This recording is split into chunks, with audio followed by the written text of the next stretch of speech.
Hello, my name is Preston Durham, and let me tell you about a story. A man walked into a bank that I work at, and wanted to see his account balance. His balance was way lower than normal, so he asked for a printout and found out that he has a garnishment on his account. For those that don't know about garnishments, they are funds that are sent to a collection agency, and that agency has the right to put a hold on those funds. It wasn't just a random person, it was me. I walked into my place of work and found a garnishment on my account.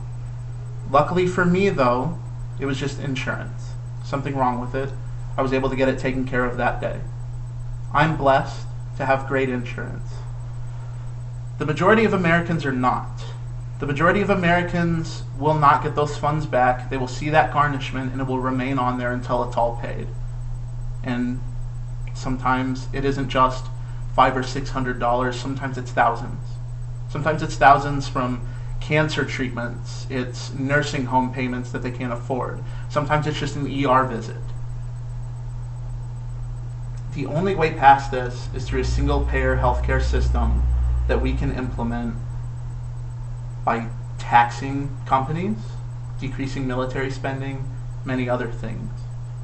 Countries like Canada, who are extremely famous for having a very comprehensive healthcare system, their citizens are taxed in upwards of $2,000 a year for the right to be able to walk into a doctor's office or an emergency room visit and not have to worry about paying that back. It's free. The cost of having a child in Canada is $100. In the US, that's upwards of tens of thousands.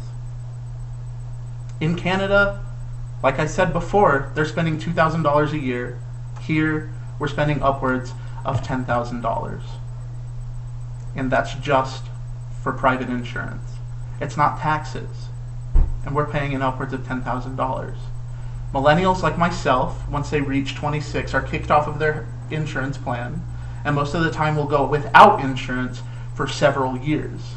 That's when this happens. This isn't affecting just people with debilitating illnesses or the elderly. It's affecting people like you and me. This is why it is so important that we have something like this. Medical debt forgiveness and a single-payer system are the way forward. 60.1% of people with medical debt in the United States have attended college. And that's what I'm doing right now. That's what you're doing right now. It's not a good thing. Now you may ask how we achieve this goal when it sounds so preposterous, so expensive.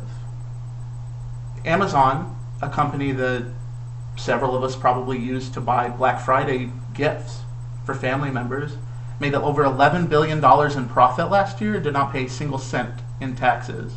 Those taxes could have gone towards something like single-payer health care, even to education, but they didn't pay a single cent. According to the public record, the United States spends in upwards of $600 billion a year on the military. Do you want to take a guess how much other comparable developed countries spend per year on the military? It's less than a sixth of what we spend.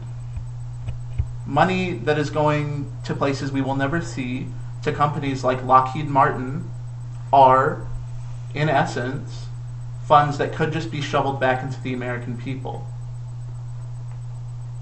Now, to achieve this goal, we can't just sit here and sulk and think, how am I going to pay this? We need to be politically involved.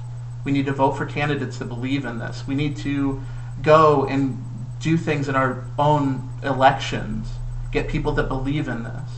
And I truly believe that we can help not just our neighbors or people we see on the street, but our family and our friends.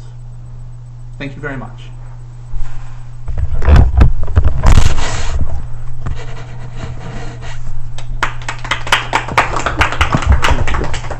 Proud of you.